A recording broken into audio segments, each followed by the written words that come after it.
Go ahead, Mark. The floor is yours. So first of all, thank you for having me. I'd like to say I'm no expert in energy policy. I can't even really quite claim to be an expert in the city's municipalization, though I've been in Boulder, awake in Boulder for 25 years or more, and have paid attention to city politics and county politics for a long time. And for several reasons we'll talk about today, this just feels like one of those things that doesn't rationally make any sense. The vote in 2011, the city likes to talk about the fact that, you know, they've been exploring this since 2011, and they give out some numbers that they've spent. They say it's close to 10.5 million. I think they're stealing another general fund this year, maybe more, to cover some expenses depending upon how they push forward. But really, they've been looking at this since 2005, 2006, and they've actively spent money for over a decade pursuing municipalization. So when they talk about the money spent, they're not including the $250,000 for the R.W. Beck study that was done in 2010 that decidedly pointed in the direction of them not pursuing municipalization. Mark, can I jump in for a second? Yes. Could you, for those who will be watching this on video, or for people here who are not familiar with what municipalization is, could you give a little overview?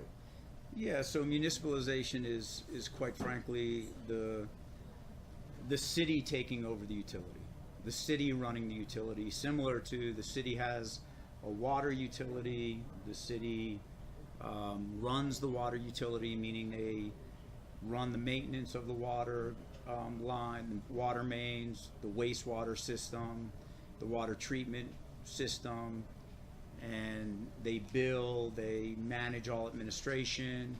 City council, based on recommendations from a water board, which is a citizen board, declares rate increases on the water utility. So municipalization is in essence just the process by which the city takes over a utility or some service that it provides to its citizens. Does that work for you? Okay, and you're talking today about which... I'm talking today specifically about the city of Boulder trying to municipalize its energy, its electric utility, which is currently run by XL Energy, which is a state-regulated monopoly. I guess I'll start maybe some of the background in what I wrote. The 3 paragraphs that I wrote, I think, give some background. But, you know, really I feel this way. Whether you're somebody who believes in man-made climate change or not, or whether you believe that renewables or more fossil fuels are a path to energy independence for the United States or for, you know, a local community, whether it's a government-regulated monopoly or a local government monopoly, which is what is being proposed, it will still be a monopoly. Boulder is 7 plus down the road toward municipalization or taking over electric utility. And the purported off-ramps seem like distant fading blips in the rearview mirror. And so when we voted on 2011, I think the vote margin was less than 200 votes. It was less than 0.5%, I think, maybe even less than that. There were these purported off-ramps or opportunities where the city would say, oh, this isn't going so well, we'll take one of these off-ramps and we'll forget about this. But anyone who's been around city or Boulder County politics long enough understands that when the city has something in its mind that they're going to do, they can pay plenty of lip service to community meetings and what is citizen input, et cetera, but they're just driving down. They're on the train, they're the conductor, and they're going to do what they want in all likelihood. There have been a handful of examples where that hasn't happened. There was a lot of, you know, the Folsom Street bike lanes, for instance, recently got enough pushback from the community at large that it was stopped, but in general, when the city makes up its mind to do something, it's going down that path. Anyway, using the city's criteria for success, which by the way have changed over the last 6 years and significantly over the last decade, is now the democratization, decarbonization, and decentralization of our energy. The Muni fails on all counts in a rational discussion about it. As noted above, trading one monopoly for another is nothing close to democratization. The city's argument around democratization is this. Basically, anyone who lives in the city can vote in or out a city council, and therefore you have a vote and a voice about how we pursue energy. I mean, in essence, they're saying that the city council is representative of the city, which is a dubious argument at best in an area, in a place that has at-large elections. That those of you who live in the county know this even more so with county commissioners who clearly represent the city, often in collusion, in my estimation. Anyway, I said 17 other states. I believe that it's been suspended in Arkansas, but definitely 16 other states have moved towards some version of community choice aggregation and or deregulation, giving individual buyers or communities the power to choose their energy provider and their energy mix. So if we're talking about, we're here at a libertarian luncheon, to some extent we all believe in a little bit of a smaller government, a less regulated people, treating us a little bit more like adults, then really what the city and what we should be advocating for is how do we break the regulated monopoly of Excel and give people the more choices, more competitive choice in buying electricity. And quite frankly, again, this is no radical idea. It's happening in, from the most liberal states like Massachusetts to Texas, New Jersey, Illinois, Delaware, Maine, Maryland, Michigan, Montana, New Hampshire, Pennsylvania, Washington, D.C.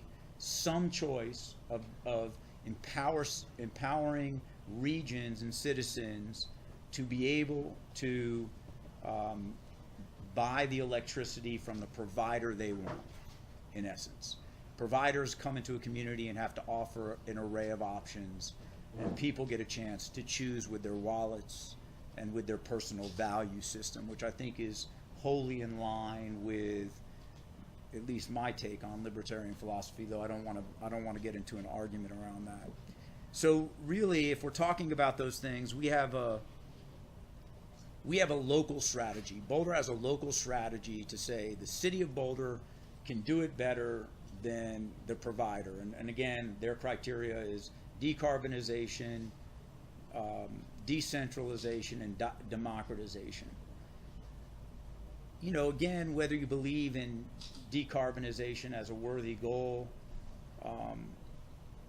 it doesn't really matter, though I would say that if that's something that you truly believe in, like I do believe that it behooves us to have some sense of energy independence from fossil fuels, then there are plenty of choices right now to get off the electric grid, and it's only getting less and less expensive for people to make those choices. So 6 years ago, when I started building my personal home, which net produces electricity to the grid with a PV system, I think a kilowatt hour of electricity or solar was somewhere along the lines of $7. It's come down to, I believe, close to $2.25. There are federal and state subsidies that make it significantly cheaper. We're not going to argue the value of those subsidies. The fossil fuel industry is heavily subsidized as well. But the challenge, and one of the things that I think we should all be educated about and advocating for is how do we, it's at the statewide level that we have one monopoly providing electricity to the state, except otherwise where there were municipal energy utilities that were started largely over 100 years ago. I think the most recent one in Colorado was around the 1940s. They're allowed to buy power and set policy in the ways that they want to. But there needs to be a concerted state strategy, and I think that there is the opportunity with whoever gets elected via Boulder County to the State House to really push like, hey, why are we doing this in the city? Here are the reasons why it's not going to work, and I'll talk about those in just a second. Why aren't we pushing for a larger state strategy to deregulate the energy market and allow communities to vote with their pocketbooks? So look, if you live in Grand Junction or Weld County and it's important to you that we continue to dig for gas or for natural gas, for oil, then hey, buy energy in that place where it's going to support your personal value system. But that's at the state level. Some of the economic flaws with municipalization, the largest economic flaw with municipalization is this. Right now, the cost of getting green energy is, and again, the cost of storage has been the biggest inhibitor for everybody to be able to really inexpensively to go off grid. But the cost of as well, when I first was investigating my personal ability to take my house off grid, I needed enough batteries that would fill half of a 2-car garage. Today, Tesla Corporation has that could largely store all the energy that you personally needed. I think it costs about $3,600, and it could power an electric vehicle if that's what you're into. The big flaw is this, right? More and more people, and here I want to read you something. Give me 1 second. One of the biggest advocates of municipalization in the city, a really dangerous kind of kook, Leonard May, who ran for city council, really wants to have his personal business in your business at every place of government. He wrote a op-ed recently, going down with the XL ship, and he argues that the risks of grid and load defection, and what he's talking about is as more and more people sort of opt into the opportunities to be off the grid, like I'm doing, the more and more you have the opportunity to put some solar panels up on your roof for very little money, and the payback is, significant for you when it starts to make economic sense. The more and more people come off the grid, the harder and harder it is because the demand for energy leaves. So we talked about what a municipalization is. We've seen this with the city's water utility and water rates, right? The city put in this tiered water system where you got a water allowance on your bill. How many people live in the city? So if you live in the city, you get like a water allowance.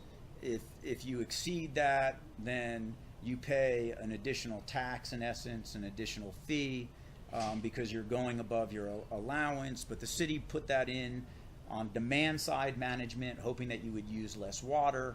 That happened. We started using less water. Their revenue went down because people were using less and less water. They xeriscaped. They were more conscientious with their showers, brushing their teeth, whatever it might be. And then the city raised their rates exorbitantly. The city, just to compare, I think it's now 15 of the last 16 years has raised water rates. But the analogy is this: as we use less water, they still need to make their money to support the system. I guess it was 2 days ago there was another water main break. There's a water main break in the city, I think, at least once a month, if not more so. So the biggest thing that Leonard May is arguing in this thing, he says the risk of grid and load defection are underscored by the recent report from Lawrence Berkeley National Labs showing the continuation of dramatic declines in the prices for wind and solar electricity, which is undoubtedly happening. It's happening before our eyes. Yes, part of it is because it's being subsidized, but it's happening. The technology is getting better, as technology is wont to do. More people are adopting it. It's making more economic sense.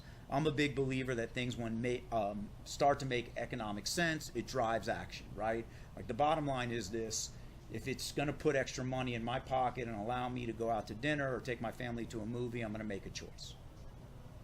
I believe that's true. So the biggest flaw, I believe, in the city's municipalization is this: they're going to start raising rates, and we're going to have 100,000 customers instead of, the millions of customers that Excel has. So when I go off grid or I net produce and Excel can't sell electricity to me personally, it impacts them, but it impacts them at far less of a percent. When there's 103,000 people and a bunch of industrial businesses, and the businesses will catch on as well, and they start putting solar panels, because the cost of it is, on their rooftops, and they start generating their own green electricity, net producing electricity to the grid. We have 300 days of sunshine a year. Customers to sell electricity to. The city does not own any generation. They have no plans to own any generation. Where are they going to put wind generation? On open space? Like, the only capacity, quite frankly, is up there by Pawnee Pass, where the wind blows 50 miles an hour constant all the time. We're not going to put windmill. The city isn't going to put, or the county isn't going to allow them to put windmills up in open space in the Indian Peaks wilderness. So more and more people are going to go off grid. Who are they going to sell electricity to? Largely, it's going to impact the people in this community who are least able to afford it, which is one of the arguments I always make about some of the city's decision making. Less and less people will want to buy energy because they'll be able to put it on their roofs, especially the wealthier people in our community, those people on fixed incomes, the elderly, etc., the poorer people, middle class. They'll be the ones left paying off the $200 to $300 million in bonds that the city intends to issue in order to buy 19th century, late 19th century technology, poles and wires. So anyway, again, I think that it's the economic argument, which is the most important argument when you're talking with your neighbors about how much it's going to cost them. The city's own models. The city says they ran over. I sat there at the court case. I think when Patrick Murphy was demanding that we did an open records request and was demanding that we got some of the energy models. The city only kept the one that was most favorable to itself, and that one showed with county customers, including county customers, which are saying now they're not going to include a 30% increase in rates the first year. It's another important thing when you talk to your friends and neighbors or people about municipalization is the way that the language was written in the ballot measure. It said that the city would have to offer comparable rates as Excel on the first day. Think about that. What about day two? That's right. It doesn't even say that they're going to offer comparable rates or that they need to. It's just that they have to show that they could offer comparable rates. So on day two it's going to go up, right? Even their best model, again, with the best circumstances, shows that there's going to be a 30% increase, and that's, we're 5 court cases later, all of them that the city has lost, and here we are, the city again, going into executive session. I think it's the total amount that they're saying if they add more FTE to the municipalization scheme. And when I open record requested information, this is a little dated. It was probably 2.5 years ago or so, but the staff, the dollar amount in salary, that doesn't even include their other total comp, which is probably an additional 25% at the city. But the compensation was, we're spending on city staff salary $8,500 a day on municipalization, just on salary alone. And they're talking about adding, I believe, 4 full-time FTE, all high-paid employees, and borrowing an additional $4 million against the general fund, which will never get paid back unless they're in the business of selling electricity. Another flaw in their model, quite frankly, is that for the first 5 years, because they're not going to own any electric generation, their intention is to buy electricity from Xcel and basically just resell us back the same energy mix that we're already getting from our energy provider. Another thing that's flawed in their model, and that really I think should piss you off, it really pisses me off, and it's something you can talk about, is the city and their numbers in terms of how much money we've spent. Like I say, we've spent 17 million. The city says it's more along the lines of 11. We've seeded $6 million in undergrounding fees by not having the contract with Xcel. So Undergrounding fees? What is that? So we pay to underground old wires. There's a direct, even my 10-year-old son, even my son when he was 10 years old, understood the direct correlation between underground wires and reliability, right? So if you look around the city of Boulder, pay attention to where we still have above ground wires, and where the money's been spent to underground wires. You've paid you continue today to pay fees on your electric bill to underground wires in the city of Boulder. The city is not getting that money because they don't have a contract they're operating without a contract right now with Xcel. But pay attention to where you still see above ground wires, and where you see, it's expensive wires underground. Pay attention to where it is, and where there's less reliability in the city.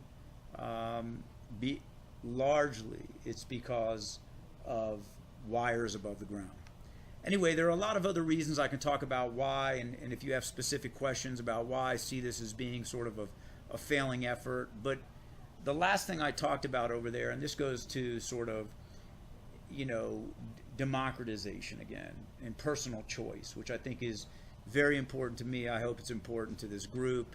And to me, it's really largely, the whole municipalization process is largely a microcosm of, unfortunately, city and county politics and some of the huge issues that I think exist in the city and the county around at-large elections, around 40 years of, in essence, one-party rule in the city and the county, and what that means to everybody. So to me, the most important thing coming out of this discussion really is, so what? What do we do about it, right? As a group of semi-intelligent people, I mean, y'all are probably far more intelligent than I am, but how do we make a change in this community to have more diverse voices? And so, I started getting significantly active in Boulder politics about 14 years ago because I live next door to the former mayor of the city, and it's the den of Planned Boulder County, their house.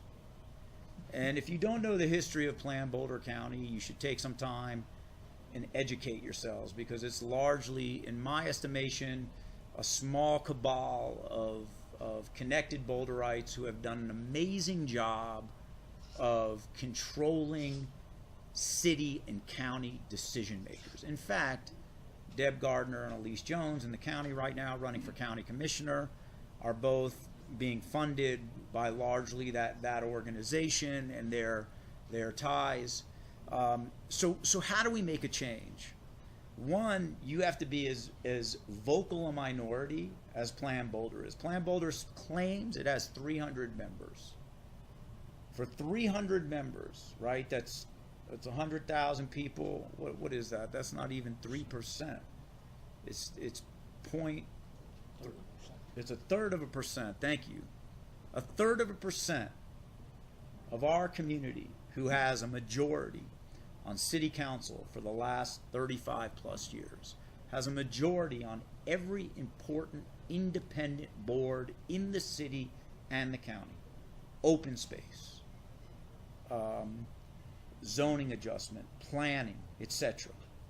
And until there's a concerted long-term plan, and there's a handful of organizations that have sprung up in the city, Better Boulder and Open Boulder, and whether you agree with everything that they espouse politically, I think it's important for there to be alternative voices and active alternative voices. I believe that it will take a minimum of 5 election cycles. I think we saw one last year or 2 years ago with the defeat of 301 and 302.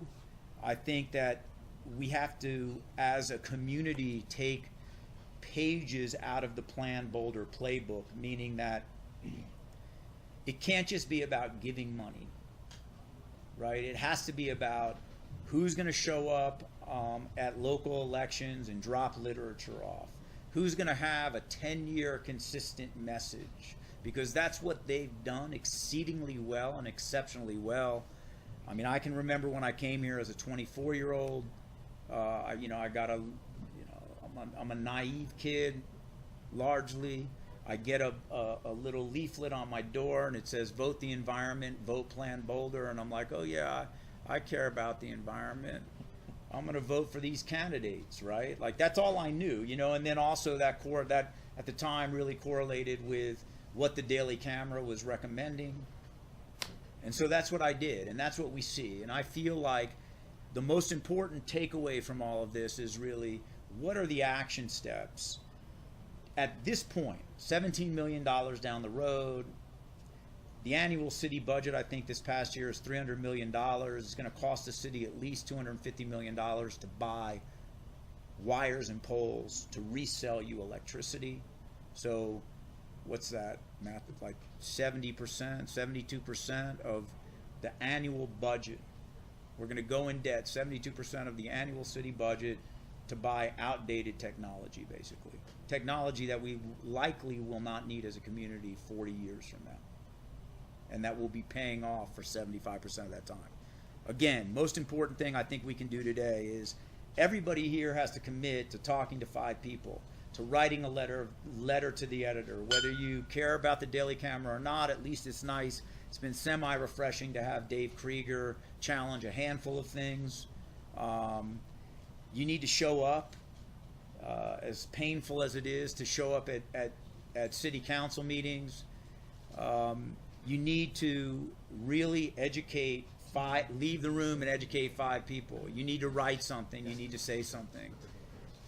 What I learned and what I continue to learn in the 14 years I've been active trying to bring different voices to city politics is that the people who show up, they're the ones who put people on important boards.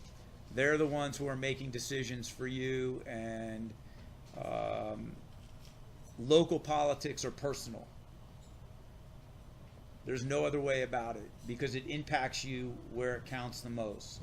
In your home, in your business, in your school, and it affects you in your day-to-day.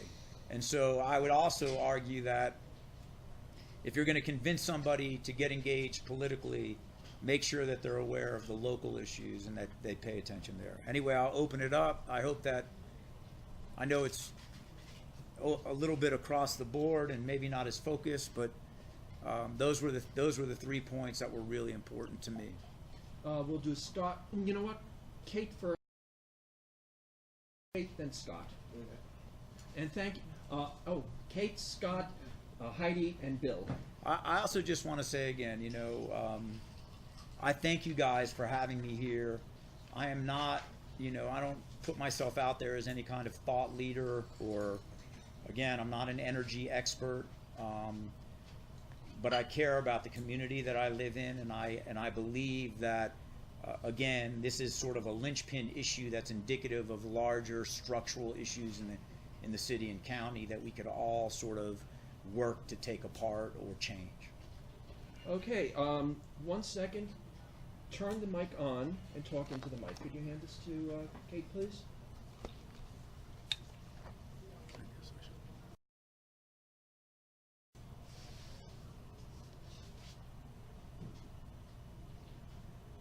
Is the little light on? Yes. First, thank you very much, Mark, for agreeing to come and talk to us today. This is strongly about and have since they first proposed this.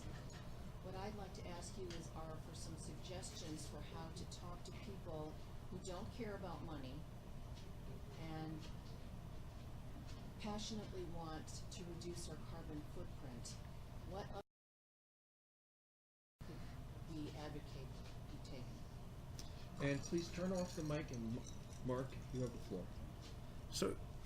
So I think, at a state level, we should be arguing for some model of deregulation and community choice aggregation.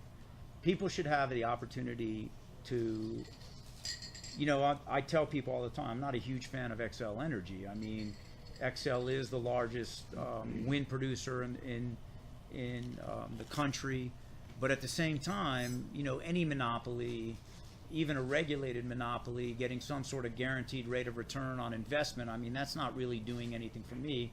Why in the world should we continue to pay, quite frankly, XL buys property and then we pay them 10%, I think it's 9.8% guaranteed rate of return on their money. I mean, anybody in this room want to get a guaranteed 9.8% return on their money right now? Like, I mean, if anything, let's just start having the conversation about, prime plus a quarter or something. Like, let's have a conversation statewide. If you really believe in alternative forms of energy, I would say start in your own. I'm a big advocate. I started in my own home, whether that's how you insulate your home and demand size management. Some of the investments that you can make personally in your own home are the things that are going to go the furthest. I believe that at this point, even renting and or buying solar PV, if you have any kind of south-facing roof or west-facing roof, 6 to 7 years. I think with storage technology changing the way it is, clusters of people or people who might live in condo complexes exploring the potential cost of geothermal across the entire complex if you're on some sort of HOA or HOA board. To me, that also sort of puts, if you have a business, same thing. To me, that puts a direct sort of thorn in the side of the muni too, because as demand goes down, the demand for electricity goes down, it's going to kill their ability to provide comparable rates. Okay. Scott, turn on the microphone, please. Kids left home and we downsized about 10 years ago, and we were fortunate to find a place that's on well water and septic, so we're off the grid on those, but not XL Energy. And I had a couple of requirements. One was that there was no HOA, and the other was it was in the county, not the city of Boulder. And my question is, what are the differences currently, or what do you see as the differences or the options for being in the county and not in the city of Boulder? I mean, I think they're both equally as difficult and intractable with building codes. Quite frankly, in some ways, the county is more challenging than the city over some issues. When it comes to energy, I mean, to me, when you got twin sisters, one on city council and one on county, and they live in the same home, by the way, it's hard not to believe that there's some sort of collusion that goes on in terms of decision making, what have you. So, for your personal thing, what I would say to you is, I think that the technology exists today. Like, you're clearly a young enough, fit enough man to make the investment in electricity and storage that I think would actually pay you back, and you know, pay you back in your lifetime in a way where you can get off the grid. You know, you might have to. We have some. So here's the thing. We have some challenges because we have such a short sort of heating need in Boulder. It's intense when we have it, but it's really short compared to like the Northeast and the Northwest and Middle America, right? Like there's, I mean, look at this fall, and even though it might not be, people are saying, hey, this is more intense than usual. I remember Indian summers that are just as beautiful as this 25 years ago. So we have this short, intense heating need in the winter months. So sizing a solar hot water system to, like, say, you know, heat your home with solar hot water is heat when you don't need it. Sizing it to just give you domestic hot water is really simple. So you might need to stay on natural gas or have a boiler, or if you have an electric house, you could certainly, if you have electric heating system, and they have become significantly more efficient as well, you can certainly size a PV system and have enough storage to heat your house if it's a smaller home. And for those who are wondering, PV stands for photovoltaic, of course. Yeah, I'm sorry. The county, just to clarify, the county has a requirement if you add on or renovate your house, you have to put in solar panels. I think if it's over a certain size, I mean, you know, both this is why I'm saying both the city and the county have fairly stringent green points program. They call them different things, but you know, a lot of that can be met. It just depends on the size of your house or how much you want to build. I'm not 100. I'm not an ex. I more know the city's building code just because of my own personal situation. I built my own house.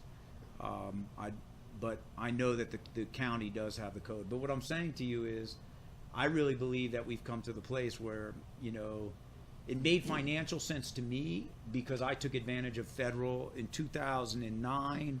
I took advantage of crazy generous federal rebates and local rebates, state rebates, and Excel was giving crazy rebates for solar at the time. So something that cost, you know, $30-something thousand retail cost me, I think, $4,800 out of pocket. So thanks for paying your taxes and picking up 90% of my solar bill. I really appreciate that, but I highly recommend that, you know, as many people take advantage of that as possible. Heidi, and the microphone near your mouth, please. We took advantage of those solar rebates at the same time that you did, and so far this year, we've produced 40% more energy than we consume. Do you have a question, Heidi? Yeah, you mentioned those advocacy groups that are challenging plan, like Open Boulder and Plan Boulder. Can you say more about them? I really don't know the difference between them. Do you know who's involved, or which one you have an affinity with, and all that? I personally have more of an affinity. So the two advocacy groups that sort of have sprung up in the last 3 to 4 years, and I can tell you, like, I have made I have virulently and without any shame, with my own name, all the time, in any situation that I can, spoken out against Plan Boulder County and the way, I mean, they're like Chicago politics. And I would say that the number one thing that you can do is continue to educate people. Be like, these are 1/3% of the people in Boulder, and they feel like they can control your lives. They know better than you what's good for you. The two groups that have sprung up are Better Boulder and Open Boulder. I have more of an affinity for Open Boulder. I believe that it's they're both, look, we live in Boulder County. They're both fairly liberal sort of approaches to governance. But I would say that Open Boulder has more of a business and pragmatic bent and understands a little bit more of the value of the entrepreneurial ecosystem that has evolved over the last decade, 15 years in Boulder, and that I think is driving a lot of, the ability for young people and anyone who really, is engaged in technology in ways, and the businesses around that to thrive economically, or to thrive in ways economically that certainly you couldn't in this city. I couldn't 25 years ago. So Open Boulder to me is more in line with, I believe, the business community and sort of recognizing some of the balance that I believe needs to come to Boulder County and the city of Boulder. Bill is next, and Bill, could I ask you to take the mic and put it next to your mouth and stand up? Well, probably want me to turn it on too. I would like you to turn it on. Yes. All right. I'm out of the picture. Thanks, Mike. It sounds, I've heard that people or various governments are, because of that problem of too much photovoltaic power, are actually forbidding people to put photovoltaics on it. Is that a threat that you see in your experience? Yeah, I mean that goes hand in hand with what. So already know that XL is trying to clamp down on the amount of solar that communities can put in their houses, because it ties back directly to what I was just saying. If you don't need energy, who are they going to sell it to? They make their money selling more energy. The city is going to have to do the same thing, and it's on a much smaller scale, so it's even more impactful. I can imagine a time in this city, might sound crazy, but I could imagine a time in the city where the city is saying they own the solar on your roof, right? Like they own the solar you produce, and they want to sell it back to you. I recommended to the city, because the city early on was like saying, hey, we really do want to hear some citizen input on other ways that we could pursue decarbonization. Look, the city, solar leaseback business, solar leaseback business has become a widely successful and accepted business practice. The city and the county are both already in the business of hiring energy consultants, paying them money out of our tax money to come to your house and give you an energy audit and then make recommendations for you to do things. The city could have easily gotten into the business like solar leaseback business and showed revenue, and basically said, we'll get in the solar leaseback business. If they really wanted to rapidly decarbonize, they could do that. The city has also gotten grant money from the feds to create 3 microgrids, which is what I really believe the future of building is going to happen. So at the new hospital, the hospital that's off Foothills, at the water treatment facility, and one other place, I'm not sure, but they've created a system that's basically a self-powered microgrid that has backup generation, combination, storage, photovoltaic, backups, so storage, PV, what's on my brain, sorry, underground, geothermal, and solar hot water. And it's basically its own grid. So if electricity were to go out in the main power grid, it could completely generate itself using that facility. I believe that community building will start to happen around microgrids. So again, this microgrid, right? It's all tied together, all the hospitals together in a way that allows them to basically be completely off grid. Lee is next. Anybody else? Okay, Lee, go ahead. Oh, is somebody else? Yeah. Oh, Lee, you're close enough. I'm to the close mic. enough. Do I need to stand up? You want? No. Okay. You're fine. A quick soundbite or a bumper sticker would be: the answer to fascism is not socialism. The problem, you could make an analogy or a comparison with amendment, I believe it's 69, the health care amendment. I think that's looking like it's going to go down. But regardless of the feel-good aspect of the amendment, its real problems is what it enables to happen behind the scenes. And so that could be a point against this. All of the skullduggery that you uncovered and the slush fund type financing could be, this is a major black mark against doing this kind of enterprise. I'd like to make maybe a quick analogy. Certain business deals are very difficult to pull off equitably. The thing that comes to mind is the trailer park, where you own your 40-year-old decrepit trailer that you're not going to pull off. If you lose your lease, you're going to leave it there and they'll probably tear it down. Yet you pay rent that goes up every year, and there were some court cases recently about a woman who declined to pay a jack in her water rate when the lease clearly states that the water was included in the lease. I think she finally prevailed on appeal. But there are certain business arrangements that just don't work very well, and this might be one of them. Last is electricity is fungible. That means you put electrons in one end of the wire at the power plant. They actually move only like a centimeter. The electricity that's going through your house, or those electrons came from the copper wire that was pushed in and out of the light bulb or whatever. Once the electrons go in, they don't have serial numbers on them. So if you want to buy electricity that's sourced from wind power or hydro or photovoltaic power, that's essentially an accounting issue. You don't have to own the poles and the wires to achieve that. I mean, and I'll just say I agree 100% with what you're saying. To get to another thing that I think is just to the business part of this.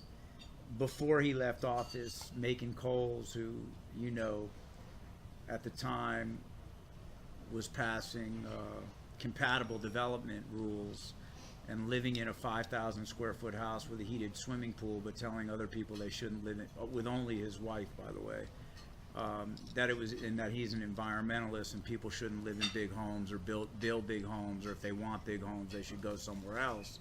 And then put his house on the market for 3 times the assessed value that he had just argued to have lowered. That's your representative. He Who's this? Macon Coles. Fortunately, he's no longer on council, and I think a lot of being called a tax cheat, sort of, he didn't want to be called that anymore. But before Macon left office, what he put into some of the language around this was that yeah.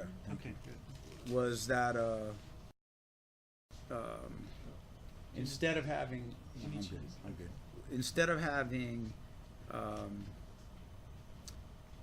he changed the bond structure, so there's no longer negotiated rated bonds. And when you talk about sort of skullduggery and back end stuff, I mean, really he's doing it in the sense that he's trying to say that people in the community could invest in the bonds, but it's setting up so that if this does go through, the city is likely to get significantly less valued bonds better than they could have if he had not pushed the change through. Anybody else before I take? Oh, Bill, go ahead. And Oh, it's real quick. We tried to buy lunch for our guests, so throw a buck or two in. That'd be great. Yeah. Can Go ahead. do you all mind if I go to the restroom before? well, you know what? Go to Please the. do. Don't be uncomfortable. Yeah. Say yes, go. What you can do is you can go to the restroom, and I will ask you questions through the door. Ask me when I get back. Okay. So please, and I have terrible ADD. It's about like 1,000 times worse when I have to pee. Go ahead. Please go. Boy, I'm going to monopolize what's happening. So, Bill, go ahead. Did you talk about, is there anybody putting together an election watching party? Yes, we talked about it. 4 people said they wanted to do something. I'm trying to figure out a place to go. I'm thinking maybe we,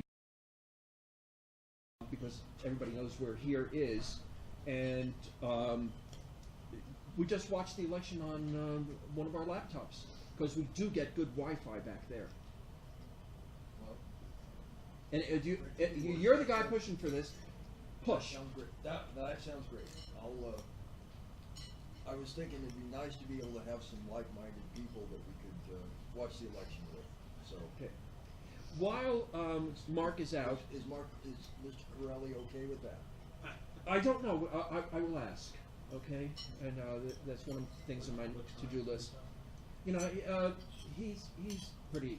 He'd actually give us this back room and say, you know, use it because I don't have it. We have some new people here, and I'd like to have them talk once Mark's finished. So, unless other. Take a break so we can have lunch. No, we can. I'll do. I'll You know do what? both. I'm going to continue doing stuff. Grab your food, and we'll just. So there's a lady at the end of the table next to Bill, the person who last spoke, and I'd like to say hi, welcome, and you are. She's good. Yes. She's got. I've been here. Oh, you I just have? haven't been here in a long time. I mean, like, Oh, hi, Elaine. Okay, if you weren't here last week, I won't remember you because I have a terrible memory. that's okay. I haven't been here in probably a few months. I've been preparing for 2 weeks. That was my excuse. I thought that was you. A comedy act which I presented Tuesday night. But anyway, I just have to throw that in. So, Could you say that again? You're doing a comedy act, and you know what? I think I need to have you use the microphone so that we can hear you. Shameless plug. Go ahead. Are you okay? Okay, I already performed Tuesday night. It was a 2-week class, getting us out of our box. 220 people showed up. They paid admission, and I don't know why I'm telling you this, but I'm still on a high from it. What can I say? But I'm here, and I wanted to mention one thing, which was I was in Fair Play, and there was a cop in the little grocery store, some kind of a little tiny store, gas station store, whatever, where he was getting some little snacky. And he wasn't talking at that moment. He had been chatting just casually, and I asked him, "Hey, so has anything terrible ever happened where they need a cop in Fair Play?" And he said, he did say something which is irrelevant right now, but he said that what he's concerned about, or the department is concerned about, all these people who are moving into Fair Play, and they're like, he was implying in what he was saying, there are a bunch of troublemakers, they want to live off the grid. And I think that there are different types of off the grid people. And here, there's one type, and I don't know who these people are in Fair Play, but they might be the more, the kind of, I don't know, but even I feel that they might be, you know, like, if they ran into a cop, they'd figure out a way to kill him, or something. You know, the kind of person that could be violent, or could be, I don't know what, but so I'm concerned that for the whole Libertarian Party, that there are people who might think the same, and I wonder if the language of either them or here could change as a marketing technique so that the two are not combined to the average public in one huge lump sum. Does anybody mind if I respond to that? Or does somebody else wish to respond to that? Okay, I'll respond. Or go ahead, respond. I'd love to. There is a concerted effort to paint people that want to be off the grid, or that want to be libertarians, or conservatives, or Catholics, as somehow violent. And that's been one of the main campaign themes. So that's a meme that's out there. And I think that there's no facts to back it up. But it's a fear thing. And and they've been pushing that as a fear. It's a question of whether you buy into the fear, I think.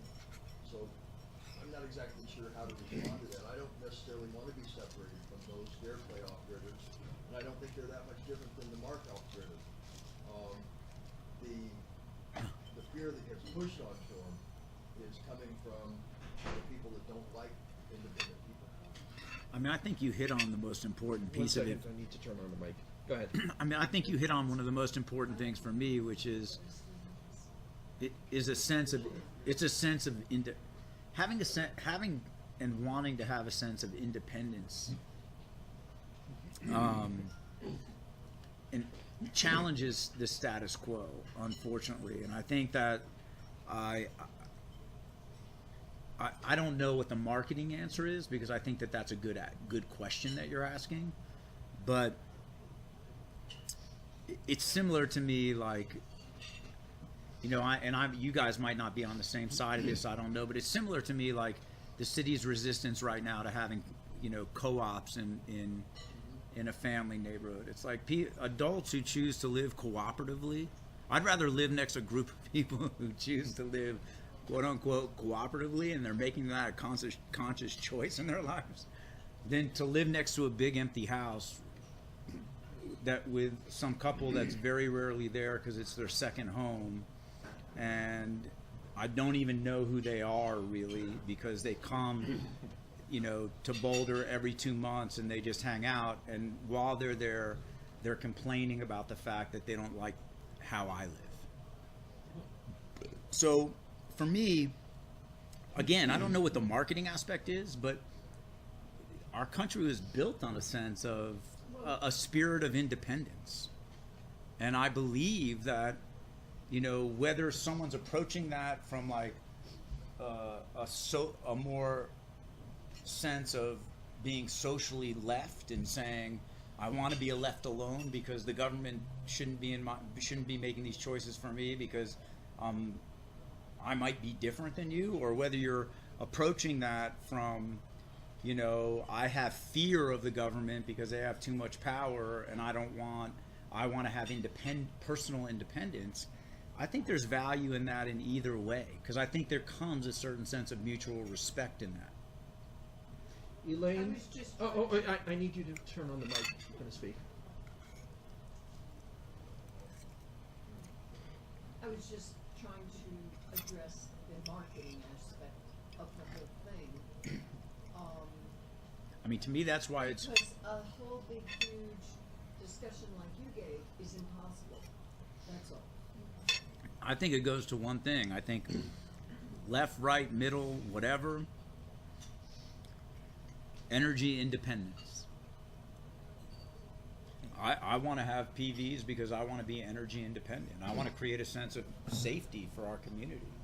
The more dependence we have on, you know, I mean, thus far, the more dependence we have on fossil fuels, you know, recently, yes, the U.S. is producing enough to support itself, but it's a finite resource. And I just think that, to me, that the answer is, yeah, we're all looking for a path of energy independence.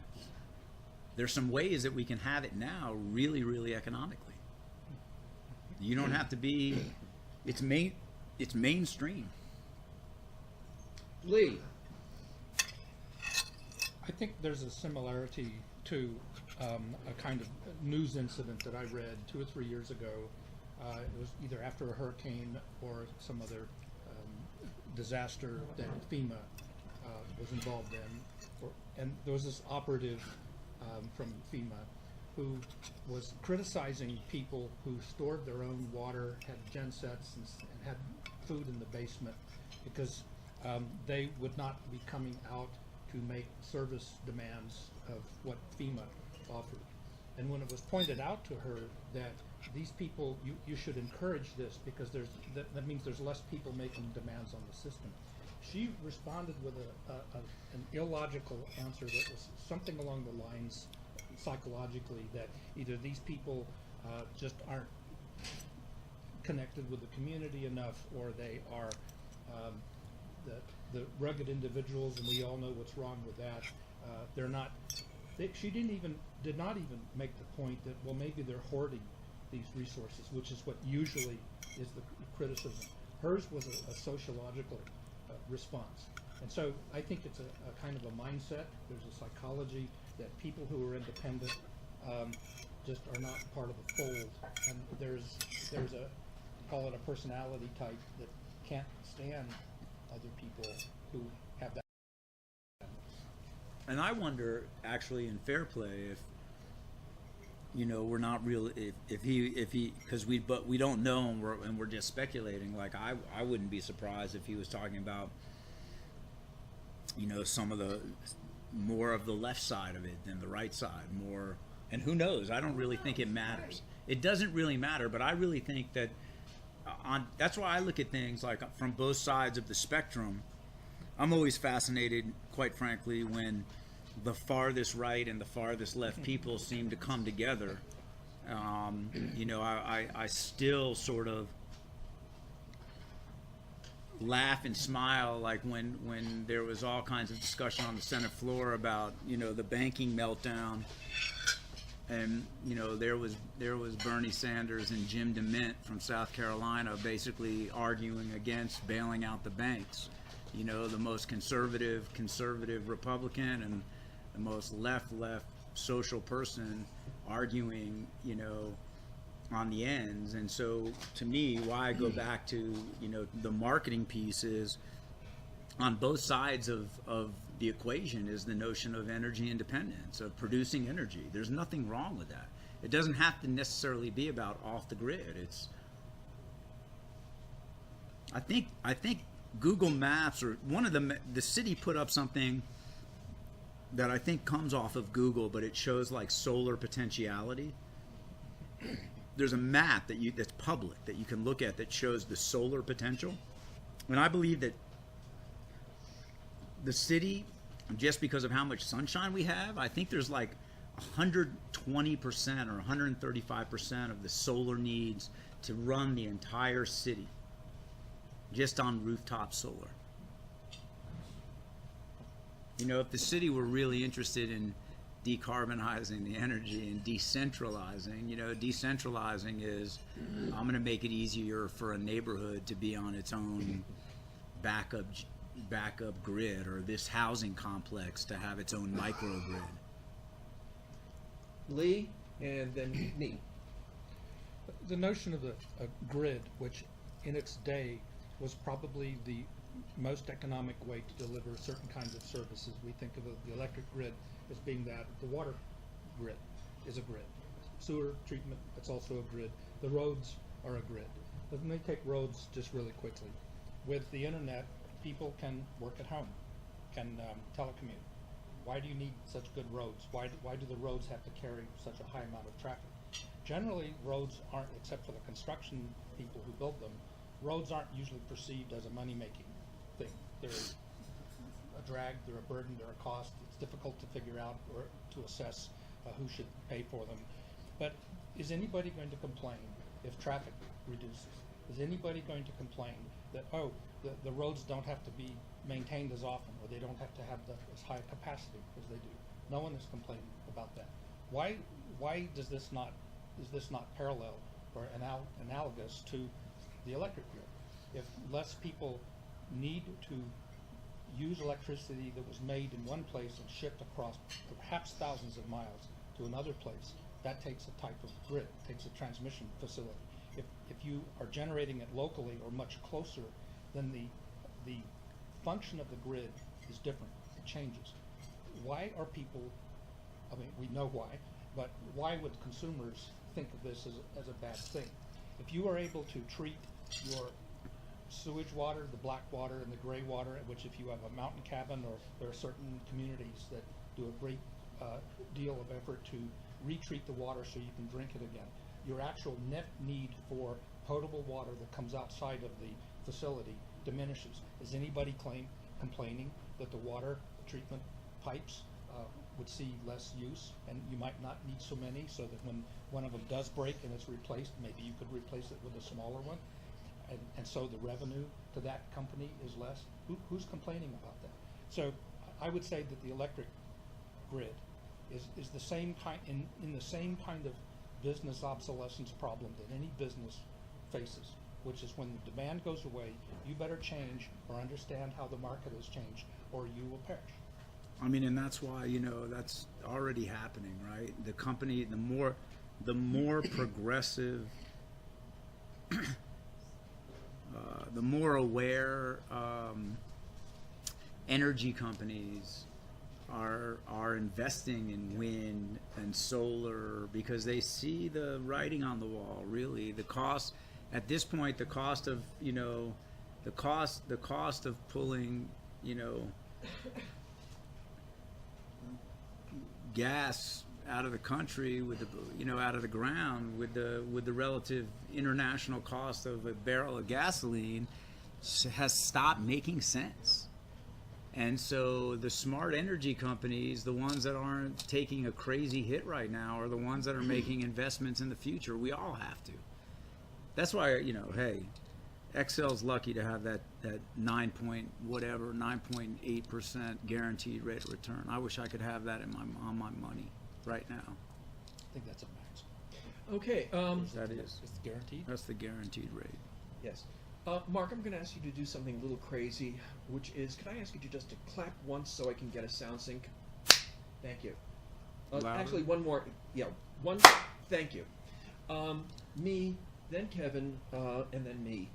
So, earlier you mentioned, people getting together to inform the general public about the need to be well informed about the municipalization effort. I want to make an announcement about what one person can do. You don't know this gentleman, but most of the people here do. His name is Larry Sarner. Anybody here not know who he is? Larry is libertarian. He's what he has done is he has taken the city of, I believe it's Probably Loveland. Loveland, to court because they demanded a $10,000 fee to file a Tabor suit. Larry took this all the way to the Colorado Supreme Court. The Colorado Supreme Court sided with Larry and instructed the local judge in Loveland to accept the case without a $10,000 bond. It looks like, on the face of it, Larry, who is not an attorney, is going to be winning this case because he tried. So one person can make a huge difference. A group of us can make a huge difference. Is this where we're going to focus our efforts? I don't know. Kate is well invested in trying to prevent the municipalization of the electric grid. Kate, remind me, do you live in the city of Boulder? I do. Okay. So, the two of you have already corresponded. I have a great antipathy towards municipalization for a variety of reasons. I think it would be a good recruiting thing for the Libertarian Party because it makes, as you point out, Mark, but as to reiterate what happened earlier before you started speaking with me and Brian, being rational doesn't always mean that you're right or that it's going to affect people. So it's the emotional argument. It's the underside of the argument that we need to be promoting, and I don't know how to do that. But you've been talking to people. Kate's been talking to people. Talking rationally gets to us. So it'll be Kevin, then Lee. What? I'm sorry, Mark first. No, I mean, I would say, one of the things I had written in my book, I just glossed over, but I'd say one of the most amazing tactics for dealing with local government, county or city, is understanding the value of an open record request. And when 20 people make an open record request over the same thing, God, it can be a pain in the ass. Like, I can tell you that the city has and I will take credit for teaching Patrick Murphy this, you know, and a lot of groups that I get involved with. Literally, in this state, you can just write a short 3-sentence email. All it has to do in the subject line is say, CORA request, Colorado Open Record Request Act request. And it just says, in essence, in the timely manner required by state law, provide me these things, information. And it is what, you know, beyond letters to the editor, organizing, showing up. I mean,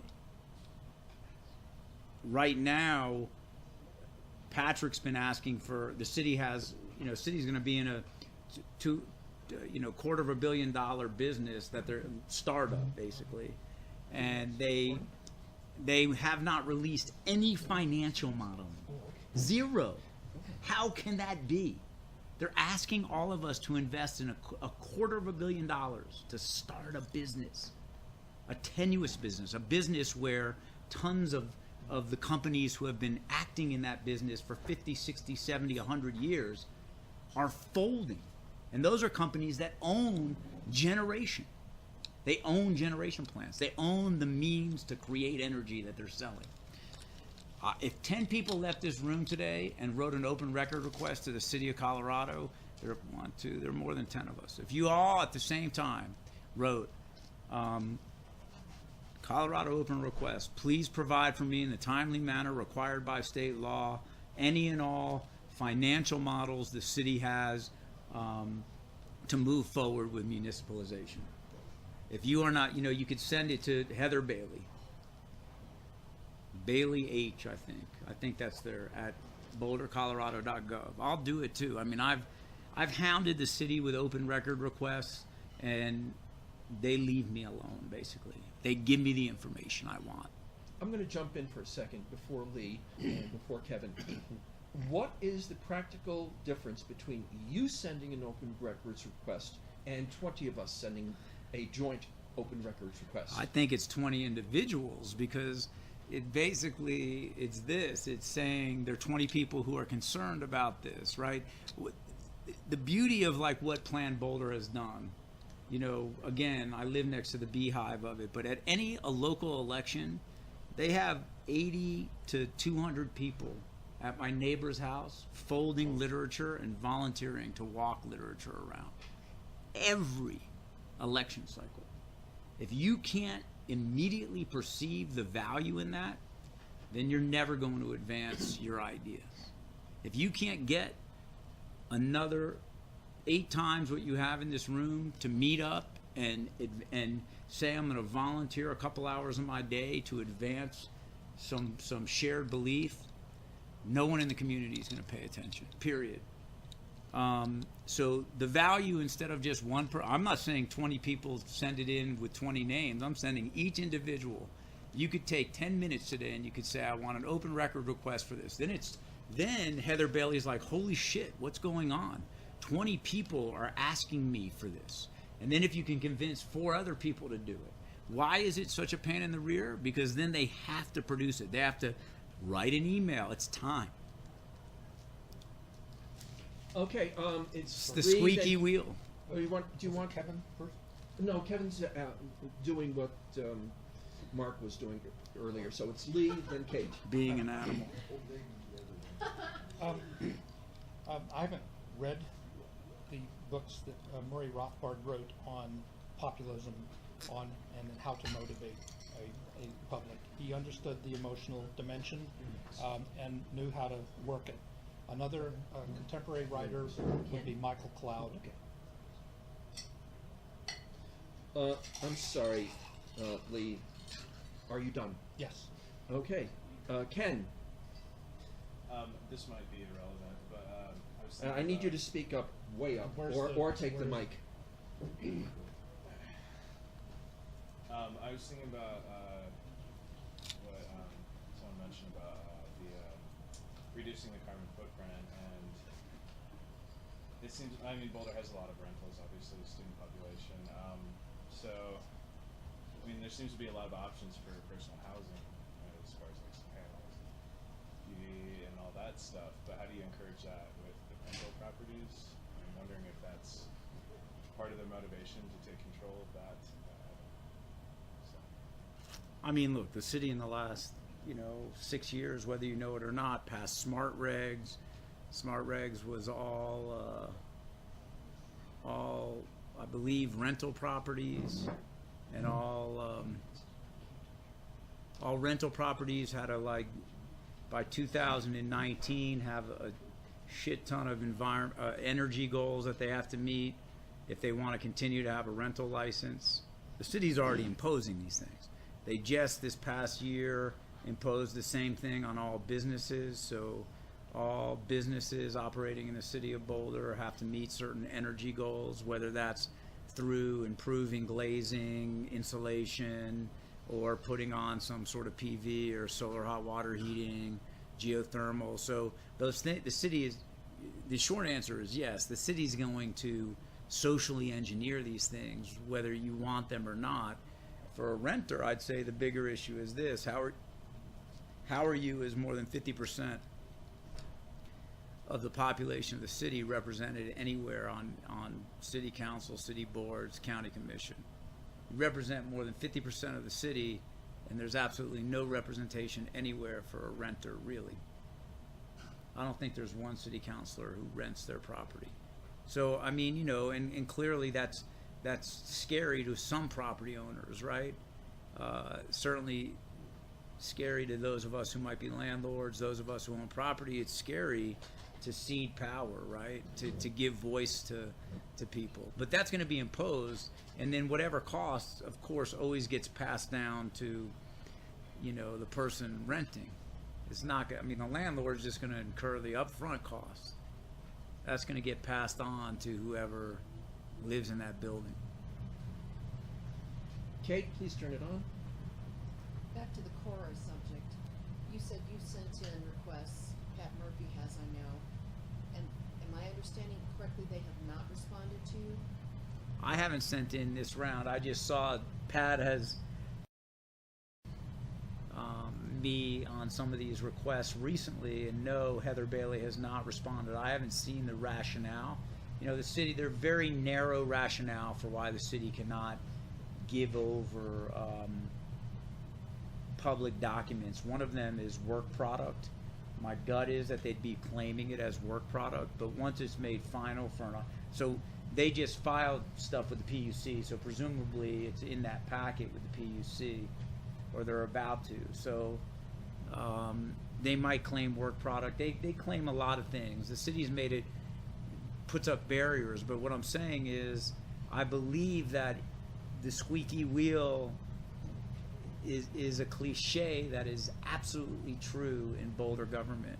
So it's one thing if one person, if Pat's at this point, Pat and or myself, the amount of times I've open record requested shit around municipalization over the last 6 years, Pat or myself is just viewed as like a thorn. Like they probably know I'm a little crazy, but they're like, oh, Gelband, he's just a city critic, and he's cantankerous, and he's just doing this to just be a thorn in our side. But that's why I say, like, if 12 people all and they're like, wow, I've never heard from this person before in my life, they might see this video and be like, oh my God. But I think it is probably the single most powerful tool that every citizen at this table in our community have. It's just to basically just say to anyone in city government, give me this information. Give me this information. Kate, do you want to say something more? Okay, then I'm going. Oh, Heidi, go ahead. Can we And move on close to your the mouth. subject? Can we move on to the subject of housing, or do you want to say something about me? Okay, so if About what? We'll go on later. I'll go to housing in a moment. I don't need the mic. So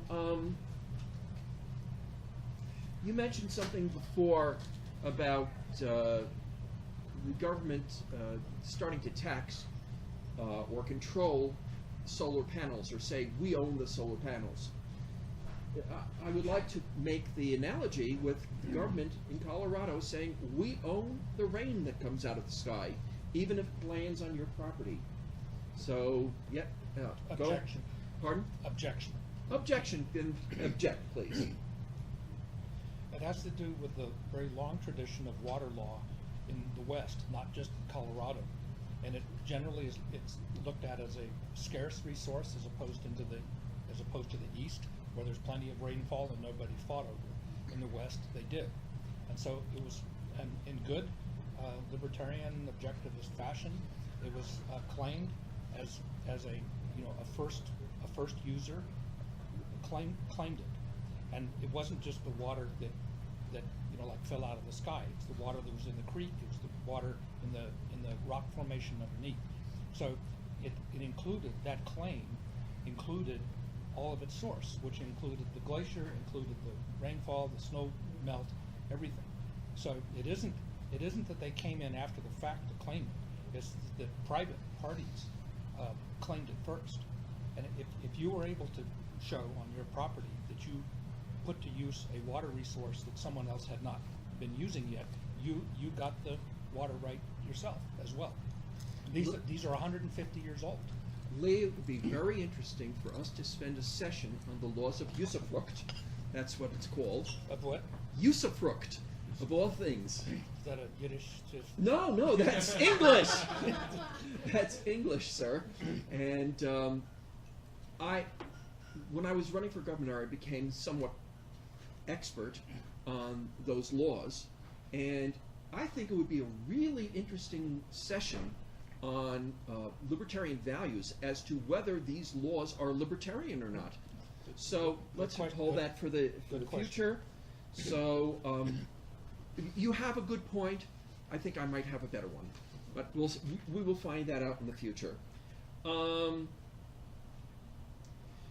Mark, you said Yes, that sir. for $3,600 you can buy a battery system that'll power a house, what, for a day, a week, how long? And at what, give me an estimate for a typical house that's consuming, what do we consume, about 4,000 kilowatts a month? A month? Somewhere in that range? I don't know the exact details, quite frankly, Okay, Ralph. You'd have to look it up, but it's pretty. Okay. I mean, they just came out with the second, the second model, I think, earlier this week, and it was a 50% increase in efficiency. So I mean, similar to, the phone going from X to this, and you have the computing power in your hand. Stories, like I said, in a one-car garage to power a house.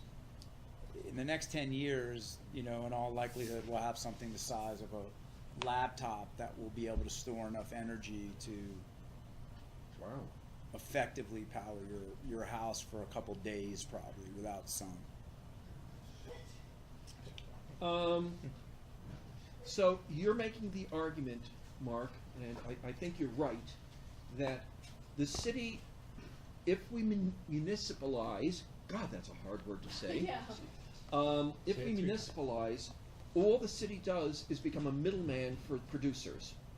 Is that your position, or did I get it wrong? Yeah, they're just reselling at a markup. Whether it's X, they don't own any generation. They have a hydroelectric that produces less than 1/3% of the energy that we use in the city. Like that, I mean, we don't produce energy. Yes, they're going to be a middleman. They're going to mark up rates. And look what they do with water rates. They like the muni proponents like to say, oh, look at our award-winning water utility, right?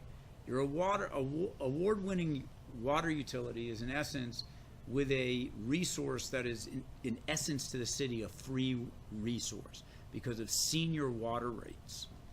And there are a lot of cities like Aurora, other cities that have to buy water at crazy rates that have better water rates than the city of Boulder. And if you look really closely at it, the city of Boulder is the reason there's so many water main breaks is because the clay pipe under most of the city is in such disrepair from years and years, from 40 years of mismanagement, that the investment it's going to take to do that. I think they try to get us, raise a tax. They probably passed it for infrastructure. It was like they said there was $160 million backlog in core infrastructure. And when you looked at the document completely, they were saying in order to bring everything up to like where it should be, it was going to be $800 million of neglected. Imagine, this is one of my arguments too, go to the emotional arguments is, imagine you're a homeowner and you get, I want a brand new kitchen in my house, but I got a hole in the roof. I'm just going to ignore the hole in the roof for a while because I'm going to get my neighbors to pay for it for me. That's the argument. I mean, that's, and that's the libertarian bent for me. Mike, can I take 30 seconds? Thank you. Mark, I'm going to invite you to come back here in the future as an attendee because I think there's a lot more libertarian in you than you probably. Oh no, I describe quite frankly, whatever I describe myself to people as a socially progressive, small government libertarian. I'm a live and let live guy. Like, then don't come back. That, of course, is especially, a joke. Especially in the especially locally. I think this is something, especially in relation to what's happening politically nationally right now. It's so hard to stomach for anyone anywhere. Really, doesn't really fucking matter, right? No one has a choice right now. Yes, you have a choice, but is it real? Is it going to get elected? No. So no one really feels like they have a realistic choice of supporting somebody where they're like, yeah, I really support. And they have a chance of being elected. But in local politics, the amount of concerted effort that you can make to make real change is viable. Happens all the time. Again, I've watched it now for 14 years at my neighbor's house. How a very small group of people, through solid organization, through years and years of putting people, supporting people, putting people on boards, training them, talking to them, continue to assert control over local decision making. Just ask the Jones sisters. Elaine, it's going to be Mike first, and then you. So, Mike, turn on your mic. I've been following solar energy since the energy crisis in the early '80s, and so as a electrical engineer, I'd like to just chime in my 2 cents worth on the subject of solar storage. What you referred to about the increased performance and decreased cost of computers, that's known as Moore's Law. I'm very familiar with the technology and economics that drive that law, which, by the way, is coming into question because it might be at its end. With regard to energy storage, while I totally agree that there is a economics of scale that's happening both in solar energy, which actually has some relevance to Moore's Law, and currently battery storage, which currently much less so. And I do agree that there is a economics of scale. Unfortunately, from a technological perspective, there is no magical storage solution on the horizon, despite the fact that even for our laptops, we'd love to have a laptop that runs for a week or so. So I have high hopes that there'll be some breakthrough in energy storage technology, but currently, unfortunately, I don't even see it on the horizon yet at the retail level. And I mean, the system I spec'd on my own house, is less built around storage because I designed it all years ago, and I have a diesel generator that I can burn pure vegetable oil in. So there are a lot of things. There's a lot of things, and again, I claim I'm not an energy expert, and I think you're right. I would love if my laptop, by the way, could last for a week. You're right. I don't think that on the near horizon we're going to have a storage solution that's going to allow somebody to be a month without the sun shining. In Colorado, we happen to live in an environment, because of how strong the sun is, where we can design housing in a way that there would be limited need for storage. Yeah. Elaine, please take the microphone Oh, and hold it close to your face. I also want to just say thank you, everybody, for buying me lunch. It was unnecessary, but I appreciate it. It's how we bribe people to come here.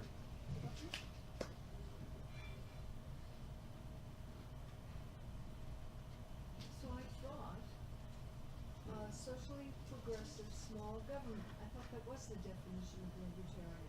What did I miss here? Oh, I don't know. Rob, why'd you make a joke about that?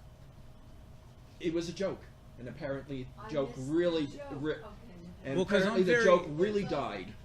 Because in my own life, I'm also at times not very risk averse financially, but really in some ways I'm very conservative financially in business and have been in life. I mean, have had made risky investments, but calculated in my life.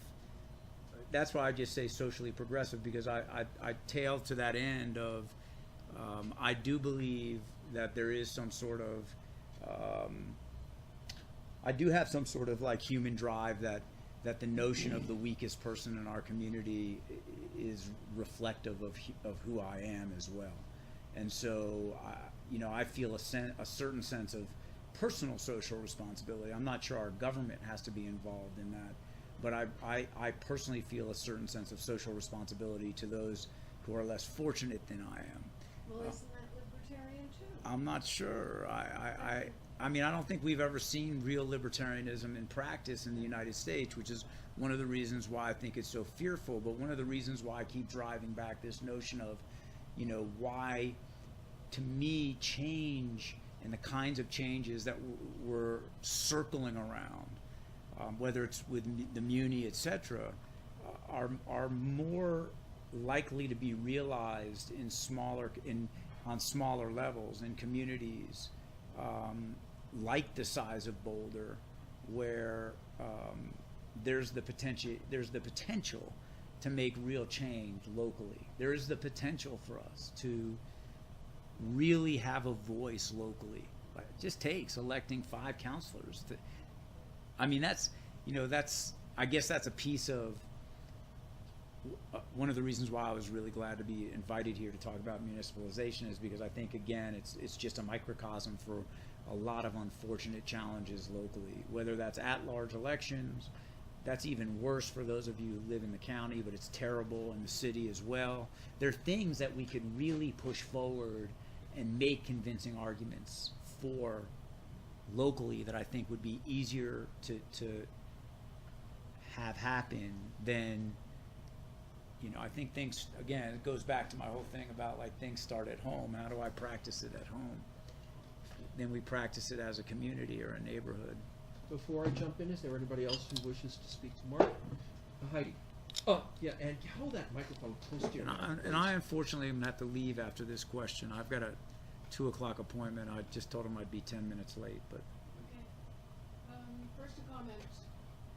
Liberals tend to conflate society with government, When they talk about social responsibility, they want government to do things. Well, libertarians want it to be done in society where it's peaceful and voluntary, not in the coercive sector. I just was saying that for me, I feel that as a sense of personal responsibility, Yeah. that it's not necessarily government's responsibility. And that being the last question, I think we all owe. Well, let her go ahead and. That wasn't my question. Oh, I'm sorry. Go ahead. Regarding housing, you ran for city council a while back. If you were city councilor, what would you do about this lack of affordable housing crisis? And if rental co-ops are okay, how can they be exploited by developers? I think anything can be exploited. My whole thing is, we've set up a system in Boulder County where for 50 years we've artificially constrained supply, and that has also, in some respects or in many respects, driven demand. I think there are other things that are driving demand right now. There's a hot tech economy. We have a large university. The sun shines.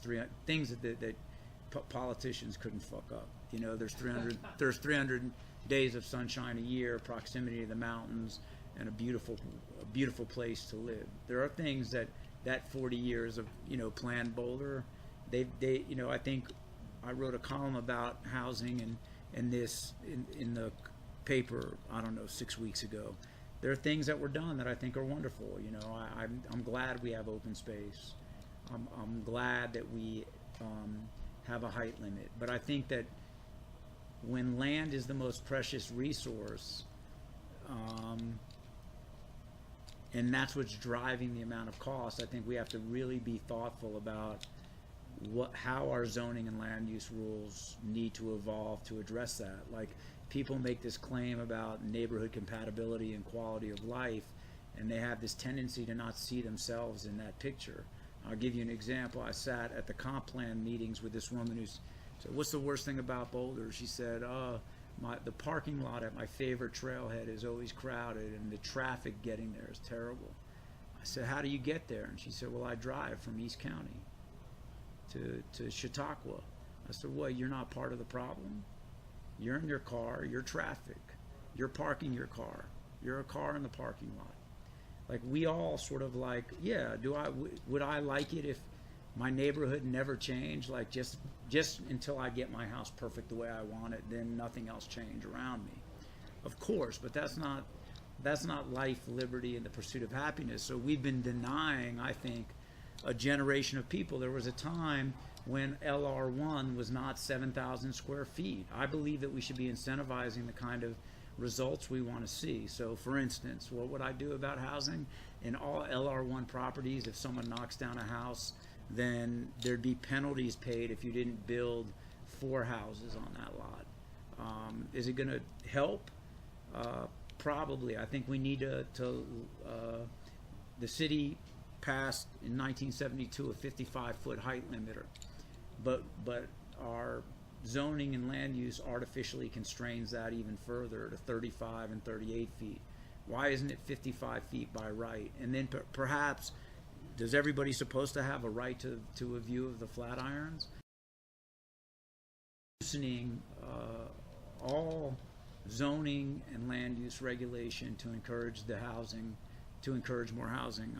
I tell people the worst example of development that I've seen in Boulder in the last 25 years is the 29th Street Mall. You had this huge swath of land, sat vacant for a decade, and basically what we ended up with was a sea of asphalt and basically like 3.5 1970s strip malls. That place could have been a really vibrant mixed-use community. On the flip side of that, I really believe that what was attempted in the Holiday neighborhood has proven to be a success. There's higher density, the streets are narrower, there are a lot of families that live there, there's shared pocket parks in each of the communities. And I think, you know, for me, when I think about my children who are now in college coming back and trying to get a house in Boulder, I would like to see opportunities for that to happen. And quite frankly, the house I'm living in, when compatible development was being passed, the original zoning for the house that I was living in was to have 2 houses on that property. It's like a 9,800 square foot lot. And the zoning had changed. I had said to Matt Applebaum at the time, I'll donate half my lot and give it to Habitat to Humanity. I think that people need to rethink, like, do you need, like, my joke about I'd rather live next to a co-op, like my neighborhood, quite frankly, only one house in my neighborhood doesn't have empty bedrooms besides mine. The rest of them are 5,000 square foot houses, 4,800 square foot houses. And yes, everybody has a right to live in what they want, but it's like I've got a 4,800 square foot house to the left of me with a couple that lives there half the year. And they're just, we don't have a housing shortage in Boulder or a room shortage. It's just, you know, this is where there's pieces of me maybe you disagree with, but it's inequitably distributed in ways that disadvantage someone, a young person trying to buy a home in Boulder. We have incentivized the wrong behavior, I think. We should be incentivizing people building smaller homes and filling up as much land as possible. Mark, it is now 2:10. I would All like right. everybody here to give Mark a really thank you so much. I'm going to be inviting you back to talk about some of the things that you've mentioned here. I hope you come. One day I might run for council again. I'd come and ask this group for support. No one wanted to support before, me when I ran as 4 Mark years ago. leaves, I want to ask Mark if he's willing to take the bull by the horns and organize people who wish to help this particular thing. I have found that unless somebody takes This is charge, it doesn't happen. This is what I'll do. I'll send you a draft copy of before I go to sleep tonight. I will send you a draft copy of a Colorado Opens Records Request Act to Heather Bailey with it addressed. Everybody can change a word or two or just who it's from, and you can share it with your entire list and say, we want to know how much it's going to cost for the Muni. We had this great presentation today. Let's all ask for blah, blah, blah, blah, blah. Are people who are outside the city of Boulder, Anyone. anyone in Colorado, or anyone anywhere? Anywhere. Well, A I will report- a post rep- it. I will post this to the next. A reporter in Kathmandu has the right. I will post this to the next email list. Mark, do you want to be on my email list? I'm on it. I haven't unsubscribed yet. so Oh, we'll okay, see. great.